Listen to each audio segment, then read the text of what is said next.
जय जगन्नाथ फ्रेंड। आज आउ गोटे एपिसोड को आपन को स्वागत जनाऊँगी। फ्रेंड, जदि आपन बैंक अकाउंट सहित आधार कार्ड लिंक करने को चाहते घरे बसी निजर बैंक अकाउंट सहित आधार कार्ड 5 ରୁ 10 मिनट भितर लिंक कर कौन रही संपूर्ण प्रोसेस यही भिजुआल आपन को आज मुझे जनइबी। निहाती भावे भिडियोटा शेष पर्यंत देखु। आपण मैंने NPCL माध्यम आपण बैंक अकाउंट सहित आधार कार्ड लिंक कर पारे। से आपण मोबाइल जेकोसी ब्राउजर ओपन कर पारे। तापर आपण मैंने सर्च करेंगे NPCI सर्च कर सारापर आपण ऊपर फोटो में लिंक को क्लिक करेंगे।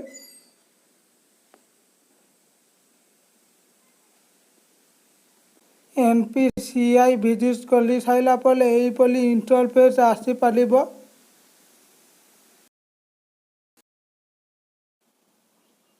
बर्तमान आपन ऊपर को टेकिबे। ऊपर को टेकी सारापर प्रथम ऑप्शन अच्छी कंज्यूमर ऊपर आपन क्लिक करेंगे। कंज्यूमर ऊपर क्लिक कर सारापर लास्ट ऑप्शन भारत आधार सेंडिंग एनाबल BASC ऊपर क्लिक करेंगे। BASC ऊपर क्लिक कर सारापर किसी समय लोडिंग नब। लोडिंग नहीं सारापर यार वेट टाइम हो 8 मिनिट। 8 मिनिट भितर आधार अकाउंट सहित लिंक कर पारे। बर्तमान आपन आधार नंबर देवे।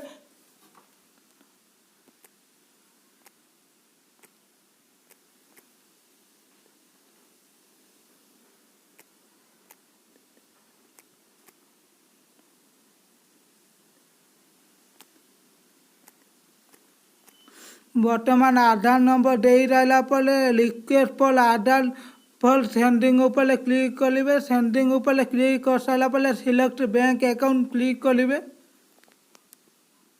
बर्तमान मोर इलाहाबाद बैंक क्लिक करी बा इंडियन बैंक क्लिक करी। ये सर्च करी इंडियन बैंक।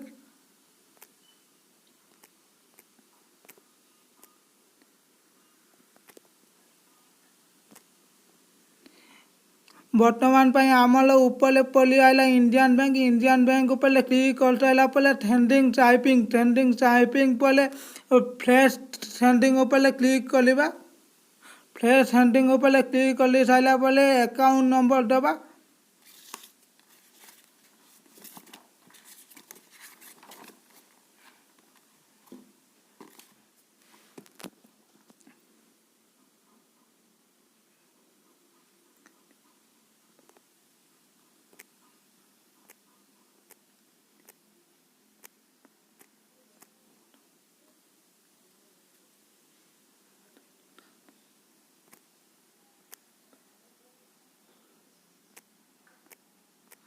बर्तमान अकाउंट नंबर दे सारापर तापर आइला कन्फर्म अकाउंट नंबर। पुणी थे अकाउंट नंबर दबा कन्फर्म करने।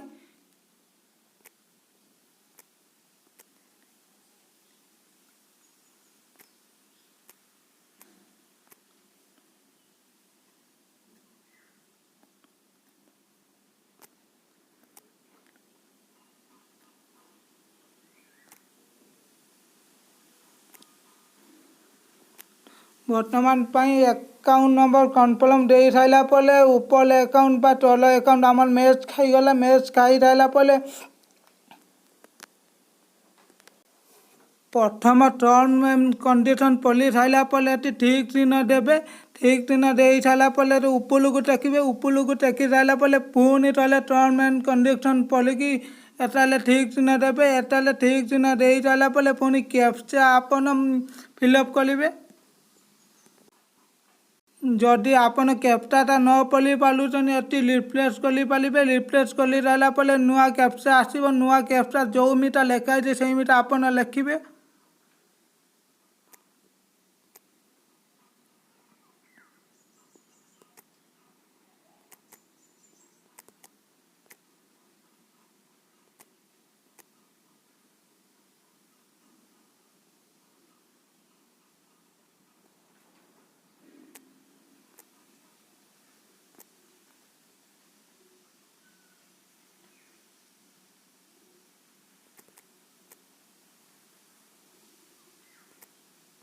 ଆପଣ କ୍ୟାପ୍ଚା ଲେଖି ସାରିଲା ପରେ ଏଠାରେ ପ୍ରୋସିଡ୍ ଉପରେ କ୍ଲିକ୍ କରିବେ। ପ୍ରୋସିଡ୍ ଉପରେ କ୍ଲିକ୍ କରିସାରିଲା ପରେ କିଛି ଟର୍ମ ଆଣ୍ଡ କଣ୍ଡିସନ୍ ଆସିବ। ଟର୍ମ ଆଣ୍ଡ କଣ୍ଡିସନ୍ ପଢ଼ି ସାରିଲା ପରେ ଏଠାରେ ଆପଣ ଏଗ୍ରି ଆଣ୍ଡ କଣ୍ଟିନ୍ୟୁ ଉପରେ କ୍ଲିକ୍ କରିବେ।